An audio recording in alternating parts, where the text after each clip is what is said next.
नमस्कार दोस्तों।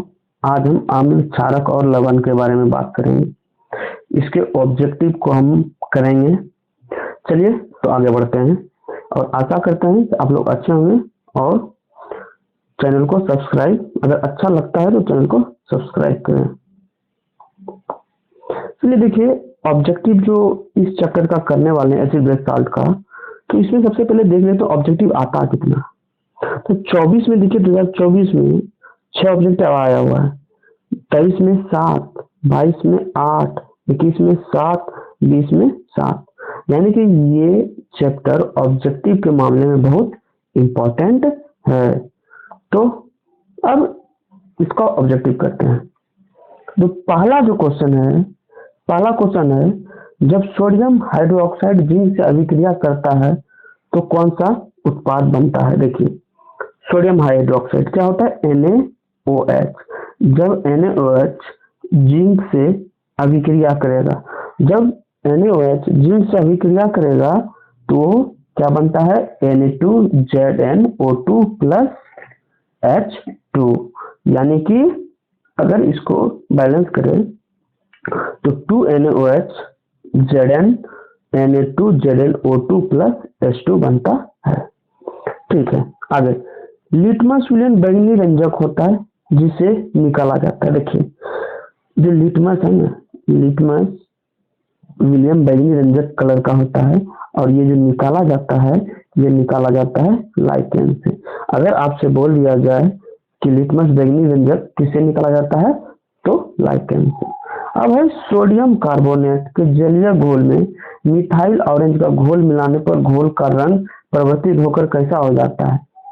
यानी कि अगर जब सोडियम कार्बोनेट को जलीय घोल मिथाइल ऑरेंज का घोल दोनों को मिलाएंगे तो कलर जो बदल जाएगा, वो कलर क्या हो जाएगा, पीला हो जाएगा। अब देखिए, सोडियम हाइड्रोक्साइड NaOH क्या पढ़ते हैं इसको, सोडियम हाइड्रोक्साइड। और सोडियम हाइड्रोक्साइड क्या होता है, ये क्षार होता है और ये प्रबल क्षार होता है। क्या होता है, प्रबल क्षार होता है। फिर वह निम्नलिखित में किस विलयन का उपयोग दीवारों के सफेदी करने के लिए किया जाता है। दीवारों के सफेदी जो है ना, वो कैल्शियम हाइड्रोक्साइड से हम लोग चूना करने का काम करते हैं, यानी कि दीवार को पेंट करने में काम करते हैं, जो कि उजला कलर का होता है। फिर एक जांच प्रणाली में लिए गए सोडियम बाइकार्बोनेट के तनु विलयन में सार्वभौम सूचक क्या है, सार्वभौम सूचक के कुछ बिंदु मिलाते हैं। निम्नलिखित में रंग कैसा दिखेगा। तो रंग जो है, जब सोडियम बाइकार्बोनेट को सार्वभौम की सूचक दिया जाता है तो इसका रंग क्या होता है, हरा हो जाता है। जब लिटमस विलयन ना तो अम्लीय होता है और ना ही क्षारीय होता है, तब इस विलयन का क्या होगा। देखिए, जब लिटमस विलयन ना क्षारीय होगा ना अम्लीय होगा तो इसका रंग होता है बैगनी। कैसा होता है, बैगनी। नेक्स्ट क्वेश्चन, खाद्य पदार्थ के डिब्बों पर जिंक के बजाय टीन का लेप लिया जाता है। देखिए, एक्चुअली जो रियल बात है कि जिंक जो है वो ज्यादा अभिक्रियाशील होता है, किससे, टीन से। यही कारण है कि खाद्य पदार्थ के डिब्बों पर हम लोग टीन का लेप लिया जाता है, जबकि जिंक का नहीं। ठीक, आगे बढ़ते हैं। मतलब टीन के अंदर जिंक अधिक अभिक्रियाशील है। कौन सा पदार्थ लाल लिटमस को नीला कर देता है। लाल लिटमस को नीला कर देता है, याद रखिएगा। देखिए, एक शब्द है अनिल। अनिल में क्या होता है, अनिल में देखिए अम्ल है। अम्ल क्या करता है, नीले को लाल कर देता है। क्या करता है, अम्ल नीले को लाल कर देता है। अम्ल हो गया, ये क्या हो गया, नीला, और ये क्या हो गया, लाल। यानी कि अम्ल क्या करता है, लाल लिटमस को नीला कर देता है। तो यहाँ क्या है, लाल लिटमस को नीला, यानी नीले लिटमस को लाल कर देता है अम्ल, और लाल लिटमस को नीला कौन तब कर देगा, क्षार। जिंक का सल्फ्यूरिक अम्ल के बीच अभिक्रिया से कौन सा गई। तो ये जिंक क्या होता है, Zn सल्फ्यूरिक अम्ल क्या होता है, H2SO4। जब जिंक सल्फ्यूरिक अम्ल के साथ अभिक्रिया करेगा तो क्या बनेगा, ZnSO4, जिंक सल्फेट प्लस कौन सा गैस बाहर निकल जाएगा, H2 गैस क्या हो जाएगा, बाहर निकल जाएगा, यानी कि C नंबर। अम्ल और क्षार आपस में अभिक्रिया कर बनाता है। देखिए, जब अम्ल और क्षार आपस में अभिक्रिया बना करेगा तो क्या बनता है, लवण बनता है। क्या बनता है, लवण बनता है। निम्न में कौन भस्म नहीं है, बोलता है इनमें से कौन भस्म नहीं है। देखिए जो NaCl है ना, ये लवण है। क्या ये लवण है, ये लवण है। बाकी जो CO, NOH, Na2CO3 ये सब क्या भस्म है, यानी कि ये सब क्षार है। नेक्स्ट क्वेश्चन, निम्नलिखित यौगिक में कौन अम्ल है। तो इसमें जो NH2SO4 इसको कहते हैं सल्फ्यूरिक अम्ल। ये क्या है, ये हमारा अम्ल है। ठीक, निम्नलिखित में कौन प्राकृतिक सूचक है। देखिए ये जो है हल्दी, हल्दी क्या है, प्राकृतिक सूचक है। ठीक, आगे बढ़ते हैं। उसके बाद देखिए और धातु के ऑक्साइड होते हैं, और धातु के ऑक्साइड। अब जो और धातु के ऑक्साइड जो है वो अम्लीय होता है। क्या होता है, अम्लीय होता है। फिर निम्नलिखित में कौन क्षारीय ऑक्साइड है, बोलता है कि इनमें से क्षारीय ऑक्साइड कौन है। तो ये जो Na2O है ये क्षारीय ऑक्साइड है। अब देखिए अम्लीय वर्षा कराने में SO2, NO2 का बहुत बड़ा योगदान होता है, इसलिए जो Na2O है ये क्षारीय ऑक्साइड है। और P2O5 को कहते हैं फास्फोरस पेंटा ऑक्साइड। बुझा हुआ चूना किसे कहते हैं, क्या बुझा हुआ चूना। तो बुझा हुआ चूना कहते हैं कैल्शियम हाइड्रो ऑक्साइड को, कैल्शियम हाइड्रो ऑक्साइड को बुझा हुआ चूना कहते हैं। और CaCO3 के खड़िया चूना कहते हैं, संगमरमर कहते हैं। ठीक है, जल में घुलनशील भस्म कहलाता है। जल में जो घुलनशील भस्म है उसे क्षार कहेंगे। क्या कहेंगे, उसको क्षार कहेंगे, जल में घुलनशील। हमने लिखित में कौन संक्षारक अम्ल है। क्या संक्षारक अम्ल निम्न में कौन सा है। देखिए जो सल्फ्यूरिक अम्ल है ना, ये सल्फ्यूरिक अम्ल को कहते हैं संक्षारक अम्ल। अमोनियम क्लोराइड का जलीय विलयन होता है। अमोनियम क्लोराइड का जलीय विलयन क्या होता है, अम्लीय होता है। अमोनियम क्लोराइड का जलीय विलयन अम्लीय होता है। बैटरी का अम्ल होता है। बैटरी का अम्ल क्या होता है, बैटरी का अम्ल जानवे करते हैं। बैटरी में क्या होता है, H2SO4 अम्ल पाया जाता है। लौंग तेल किस प्रकार का सूचक है। लौंग तेल जो है, ये लौंग तेल जो है, ये लौंग तेल गंधीय प्रकार का सूचक है। फिर है निम्नलिखित में कौन सा आयन लाल लिटमस विलयन को नीला कर देता है। लाल लिटमस विलयन को नीला जो करता है वो क्या करता है, OH माइनस। क्या OH माइनस, यानी कि क्या क्षार। और H प्लस किसका होता है, अम्ल का, यानी कि अनिल। ठीक है, आगे बढ़ते हैं। अब देखिए अब है निम्नलिखित में कौन प्रबल क्षारक है। तो प्रबल जो क्षारक है वो NaOH है, यानी कि सोडियम हाइड्रोक्साइड है वो सबसे ज्यादा प्रबल क्षारक है। कोई विलयन लाल लिटमस को नीला कर देता है। अब लाल लिटमस को नीला, अभी जस्ट बताया कि अनिल, अनिल क्या होता है, अम्ल क्या करता है, नीले लिटमस को लाल कर देता है। अब ये है छलनी, छलनी क्या होता है, क्षार क्या करता है, लाल लिटमस को, ये इसमें क्या करता है, ये क्षार हो गया, क्षार नीले लाल लिटमस को नीला कर देता है, और अनिल नीले लिटमस को लाल कर देता है, यानी कि अम्ल।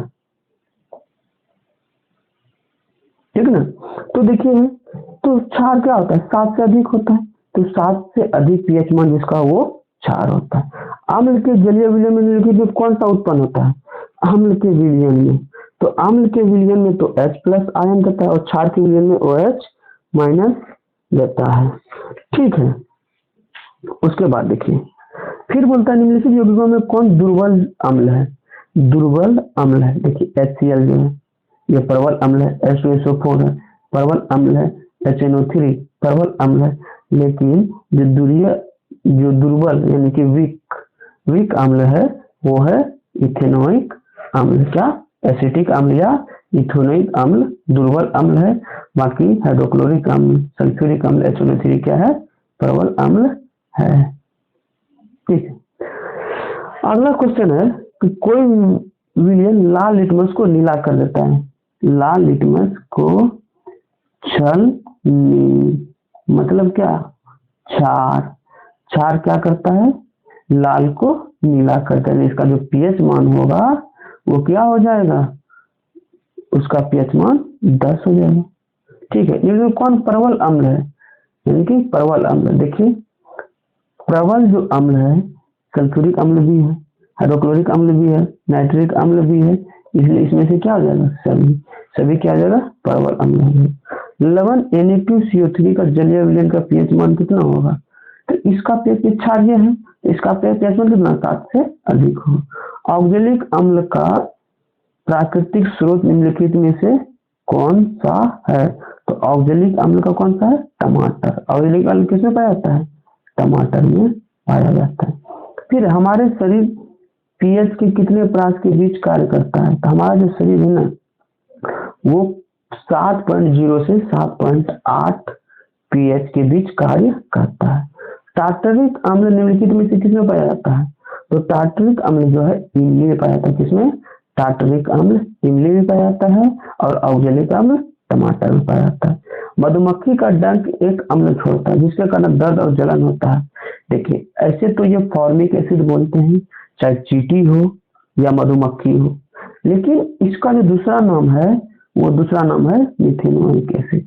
फॉर्मिक एसिड को ही बोलते हैं मिथेनोइक। और फॉर्मिक एसिड या मिथेनोइक एसिड का फॉर्मूला आता है ये HCOOH, इसको कहते हैं मिथेनोइक एसिड या फॉर्मिक एसिड।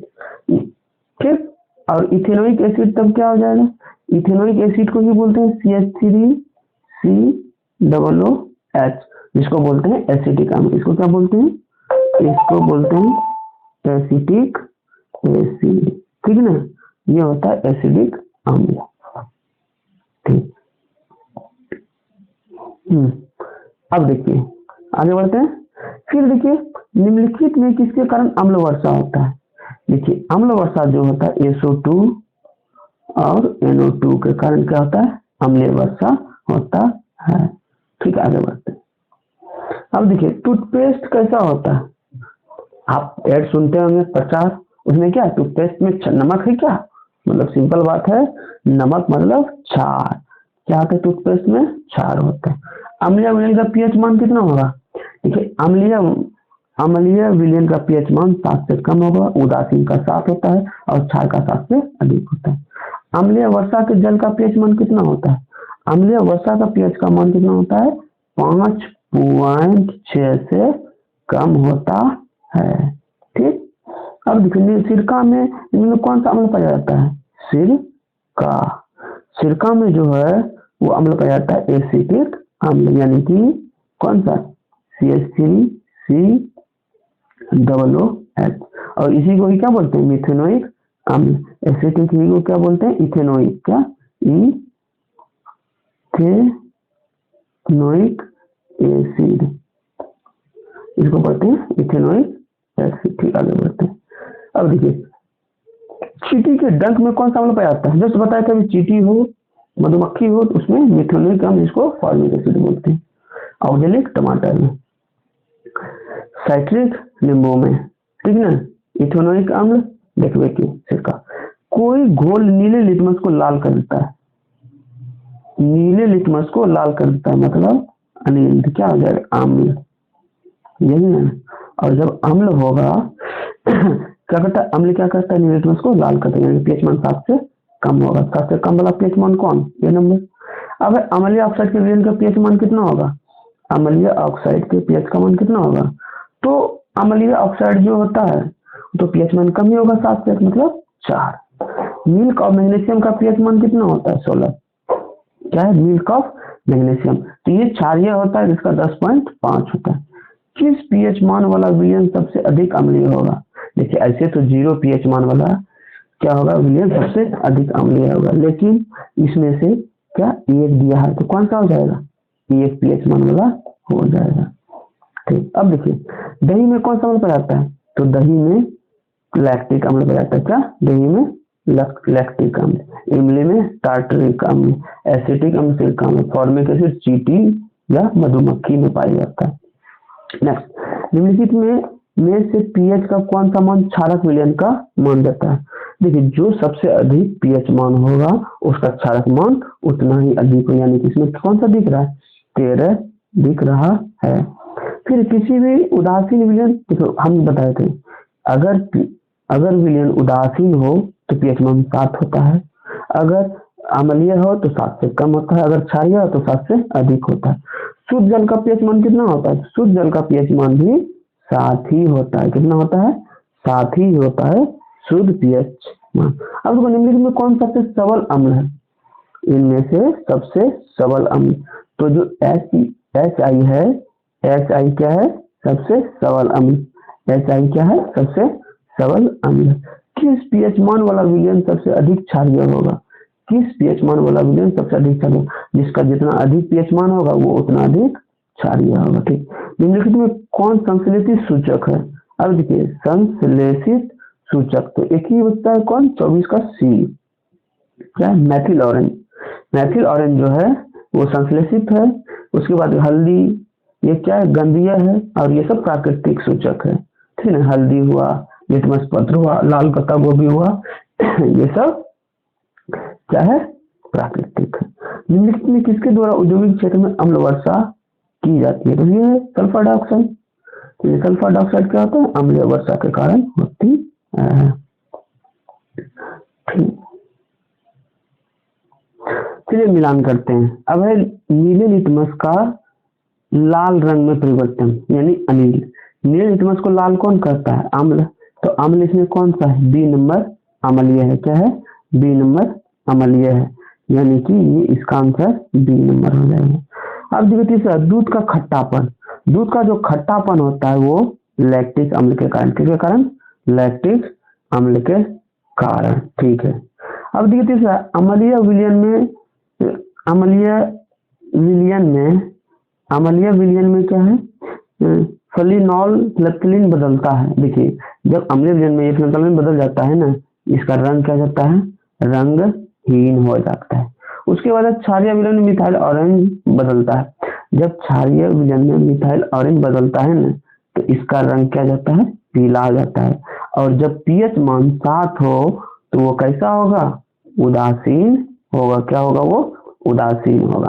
तो नीले लिटमस का लाल रंग में परिवर्तन होना अम्लीय होता है, दूध का खट्टा लैक्टिक अम्ल होता है। अम्लीय विलयन में फ्लेक्टलिन बदलना क्या रंगहीन होता है। क्षारीय विलयन में मिथाइल ऑरेंज बदलना पीला होता है। विलयन का पीएच मान 7 है तो वो क्या होता है, उदासीन होता है।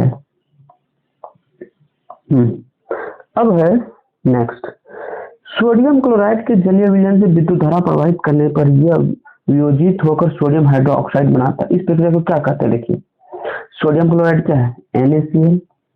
जब NaCl जलीय विलयन में जल, मतलब क्या, H2SO4, जब जलीय विलयन में NaCl जल में NaCl डाला गया तो उसमें क्या करेंगे, विद्युत, क्या बोलेंगे, विद्युत प्रवाह कराएंगे। जब विद्युत प्रवाह कराएंगे ये क्या होगा, तब सोडियम हाइड्रोक्साइड NaOH, जब NaOH बनेगा तो साथ में और क्या होगा, HCl। तो इसी को बोलते हैं हम लोग क्लोर क्षार अभिक्रिया। क्या बोलते हैं, क्लोर क्षार अभिक्रिया। बोलते निम्नलिखित में कौन सा है, देखिए एक है NO2CO3, एक है 5H2O, 7H2O, 2H2O, एक है 10H2O। ये रियल में Na2CO3.10H2O सही है। ठीक है, तीसरा, सोडियम कार्बोनेट का अनुसूत्र क्या है, सोडियम कार्बोनेट का अनुसूत्र है सोडियम Na2CO3, और सोडियम बाइकार्बोनेट का NaCO3 अलग है। ठीक है, ये क्या है, NaCl साल्ट, सोडियम क्लोराइड। ठीक, अब नेक्स्ट, क्या किस रासायनिक यौगिक को गर्म करने पर प्लास्टर ऑफ पेरिस प्राप्त किया जाता है, तो जिप्सम को जब गर्म करेंगे ना प्लास्टर ऑफ पेरिस प्राप्त होगा। फिर किस रासायनिक यौगिक को गर्म करने पर प्लास्टर ऑफ पेरिस प्राप्त किया जाता है, ये हो गया जिप्सम।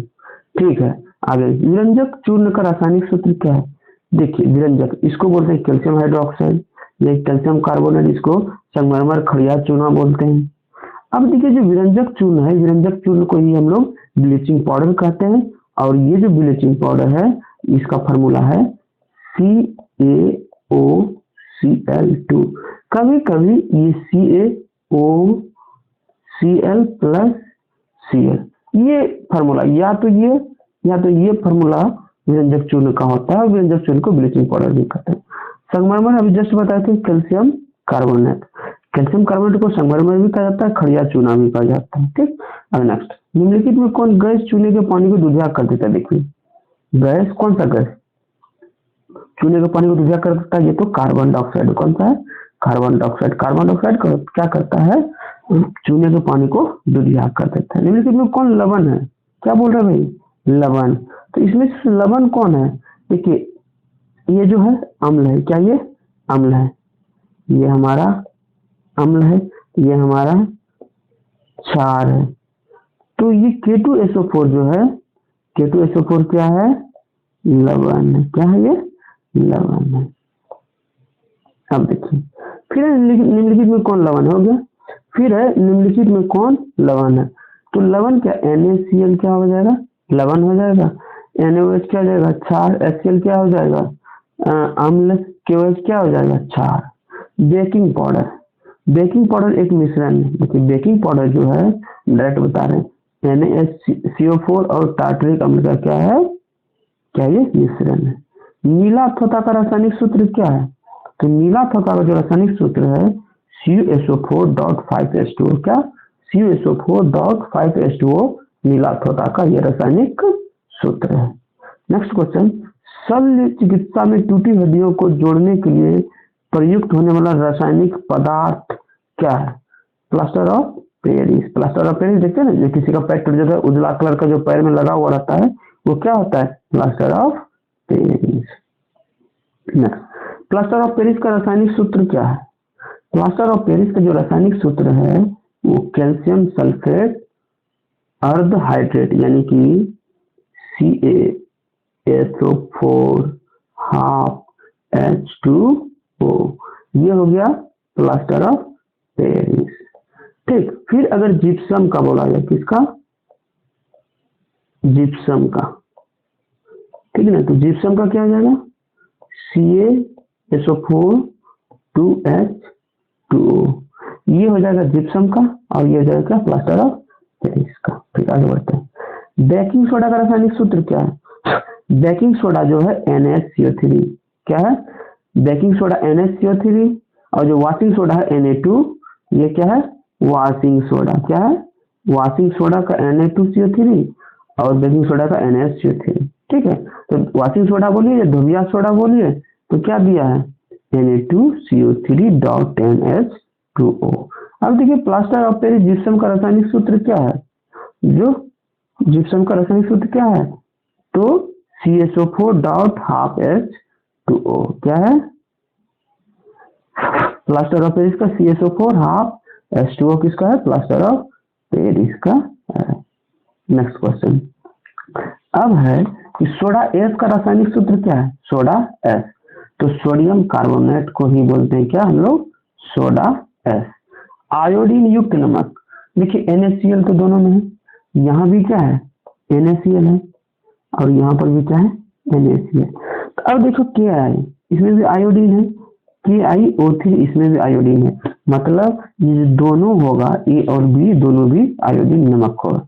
निम्नलिखित में कौन विजातीय चूर्ण? देखिए अब ये चूना पत्थर, संगमरमर, खड़िया, ये तीनों को बोलते हैं हम लोग CaCO3, लेकिन plaster of Paris CaSO4 half H2O, जो है हाफ H2O है, इसलिए देखिए ये तीनों का फॉर्मूला होगा CaCO3 और इसका होगा CaSO4 हाफ H2O, इसलिए वो क्या है? अलग है।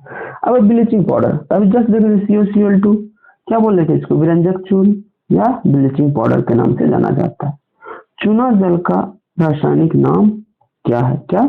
चूना जल का रासायनिक नाम है, तो चूना जल का जो रासायनिक नाम है वो कैल्शियम हाइड्रोक्साइड, यानी कि इसको ये पढ़ते CaOH का होल 2, ये क्या हो गया? Calcium hydroxide. निम्नलिखित में कौन ग्लोबल लवण का सूत्र है? क्या? ग्लोबल लवण। तो ग्लोबल लवण का सूत्र कौन सा है? ये हो जाएगा Na2SO4.10H2O। क्या Na2SO4.10H2O क्या है, ग्लोबल लवण है। अब देखिए एक मिलान है, इसका क्या करना है, मिलान करना है। चलिए देखते हैं। इसका है कि जिप्सम, सबसे पहले देखिए 5 नंबर जिप्सम, तो जिप्सम दिया हुआ है, तो जिप्सम का क्या है, हम बताए थे CSO4.2H2O, यानी कि 1 नंबर जिप्सम हो गया 1 नंबर। अब बेकिंग सोडा क्या है, baking soda, baking soda, baking soda का क्या हो जाएगा, तो बेकिंग सोडा का है NaCO3। क्या NaCO3, ये किसका है, बेकिंग सोडा का। तो वाशिंग सोडा, तो वाशिंग सोडा का क्या हो जाएगा, तो वाशिंग सोडा का D नंबर, यानी कि Na2CO3.10H2O किसका हो जाएगा, धोने का सोडा, वाशिंग सोडा, इसको बोलते हैं Na2CO3.10H2O। अब इसके बाद है ग्लोबल, ग्लोबल, तो ग्लोबल लवण किसको बोलते हैं, ये जस्ट बताए थे पहले Na2SO4.10H2O।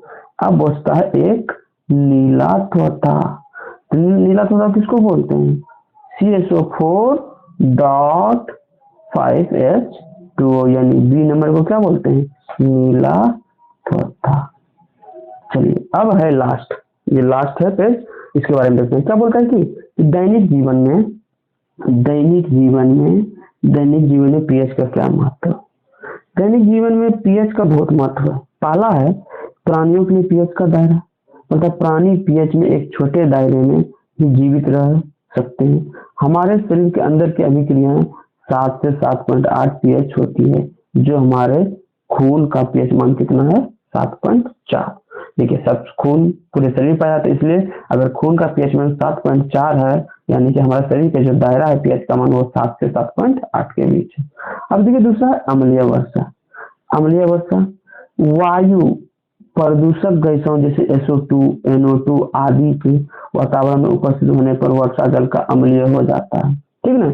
और यानी कि अम्लीय वर्षा का पीएच मान कितना हो जाता है, अम्लीय वर्षा किसके कारण होता है, SO2, NO2 गैसों के कारण। और जो अम्ल वर्षा के जल का पीएच मान कितना होता है, 5.6 से क्या होता है, कम होता है। पानी में रहने वाला जीवधारियों के लिए काफी कष्टमय होता है। अब देखिए मिट्टी का पीएच मान, आजकल जान रहे हैं बहुत ज्यादा उर्वरक का प्रयोग किया जा रहा है, जिससे क्या हो रहा है, पीएच मान घटते जा रहा है। अब अगर पीएच मान घटेगा, इसका मतलब है क्या, धीरे धीरे मिट्टी क्या होते जा रहा है, अम्लीय होते जा रहा है। यानी कि विभिन्न प्रकार के पौधों के विकास के लिए मिट्टी का पीएच के मान 7 के आसपास होना चाहिए, लेकिन धीरे धीरे क्या है, कम हो रहा है। नेक्स्ट, भोजन का पचना। देखिए भोजन का पचना, तो भोजन के पाचन के लिए HCl क्या है, ये HCl हाइड्रोक्लोरिक अम्ल की आवश्यकता होती है। इसका पीएच मान कितना होता है, जिसका हाइड्रोक्लोरिक अम्ल का 1 होता है। अधिक मात्रा में अगर अम्ल उत्पन्न होगा तो पीएच मान घटेगा, और घटने पर क्या भोजन पाचन में क्या होता है, धीरे धीरे कठिनाई होता है और पेट में दर्द होता है, ठीक है। पीएच और हमारे दांत, क्या बोलते हैं, हमारे दांतों के इनेमल कैल्शियम फास्फेट किससे बना होता है, कैल्शियम और फास्फेट के बना होते हैं। यदि मुंह का पीएच मान 7 के नीचे चला जाता है तो दांतों का झड़ना क्या होता है, धीरे धीरे शुरू हो जाता है। और भोजन के बाद मुंह में उपस्थित जीवाणु क्या होता है, अपशिष्ट पदार्थों को कण बंद करके अम्ल उत्पन्न करते हैं। हमारे मुंह का पीएच मान कितना होता है, 5.5 होता है। तो आज यहीं तक रखते हैं दोस्तों, धन्यवाद। और अगर अच्छा लगता है तो कृपया करके आप क्या कीजिएगा, सब्सक्राइब कीजिए। जय हिंद, जय भारत।